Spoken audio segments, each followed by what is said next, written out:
Mm.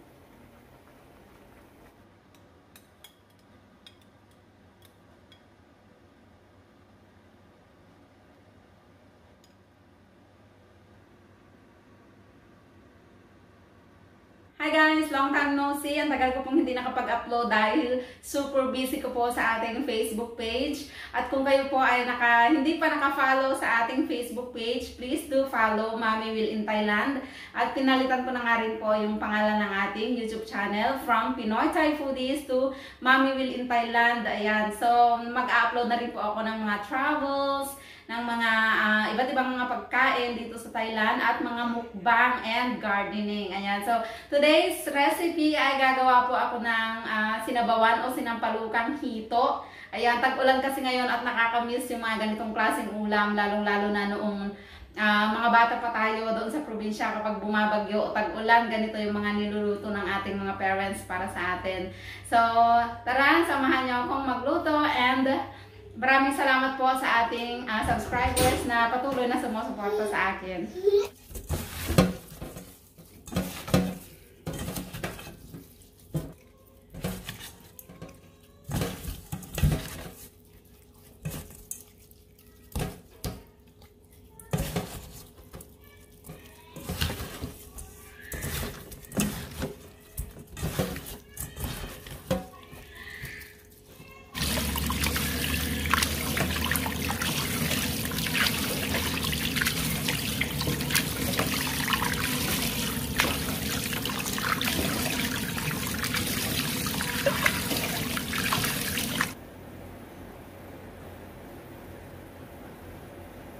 So, maglalagay na po tayo ng ating sabaw sa ating kaserola.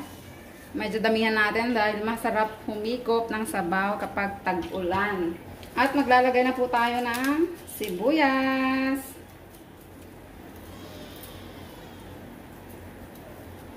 Ganitong klase ng sibuyas yung masarap ilagay dito sa ating sinabawan. Parang yung ginagamit nila sa kanilang mga tom yum dito sa Thailand.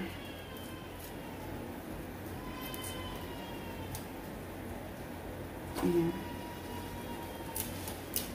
Nabili ko lang ito kanina guys sa palengke at alam nyo ba kung magkano ito? 30 baht. Mga siguro 50 pesos.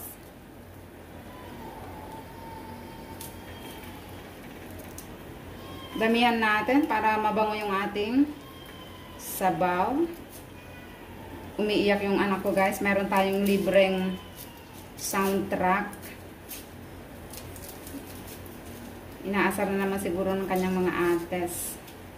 Ayan. Huwag na natin i-slice guys. Para kapag kinain natin ay manamis-namis.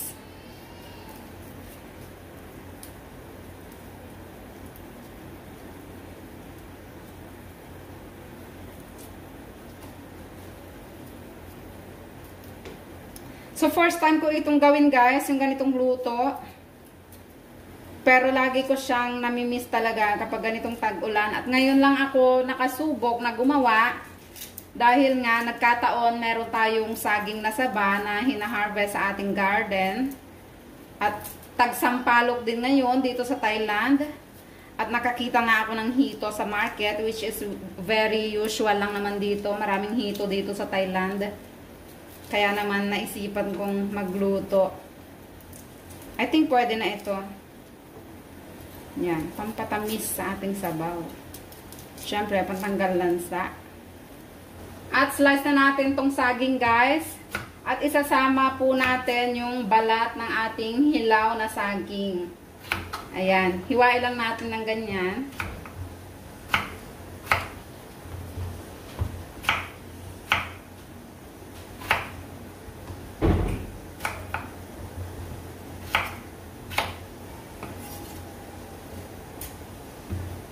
Ang sarap nito guys, promise. Kung kayo po ay mahilig sa sinabawang isda, subukan nyo ito. Parang last na ulam ko nito ay bata pa ako, siguro mga 6 to 10 years old, mga ganong edad. O diba, ang tagal na. Pero sobrang namimiss ko talaga siya. Ayan, okay na po yung ating saging.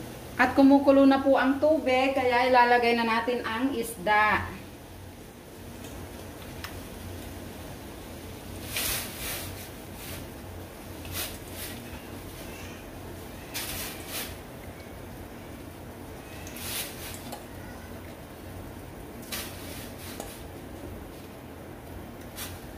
At maglalagay din po ako ng kaunting paminta. Patis, pampalasa.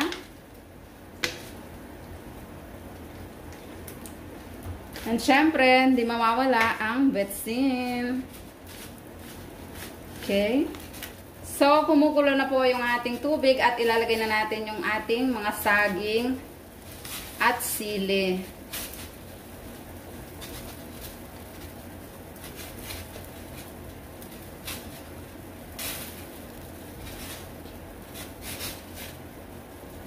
Okay.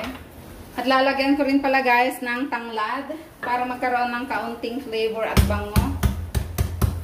Pitpitin ko lang ganyan. Yan. Ang bango-bango na niya guys. So madali lang naman lutuin yung ating isda. At yung ating saging ay medyo na half cook na. Ilalagay ko na yung sampalok. Ayan. Etong sampalok natin ay frozen guys.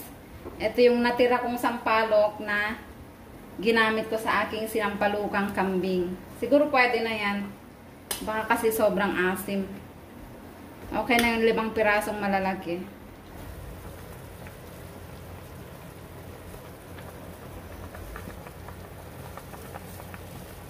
Ayan guys, nagkabitak-bitak na po yung ating sampalok. Ibig sabihin ay luto na. I-press lang natin para lumabas yung asim. Pero wag pa kadurugin para matansya po natin kung gaano kaasim yung ating gusto. Ayan. Tatanggalin ko na rin itong lemongrass.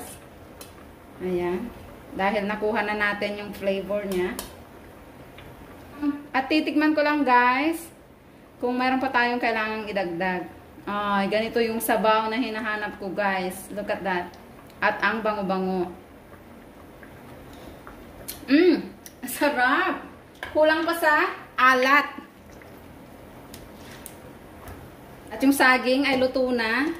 Isa pang nakapagpabango sa ating sabaw ay yung ating saging. So, tikman ko lang ulit guys.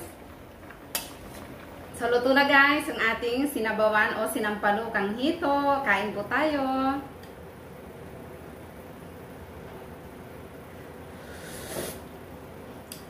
Ang sarap ng pagkakaasim guys at ang bango.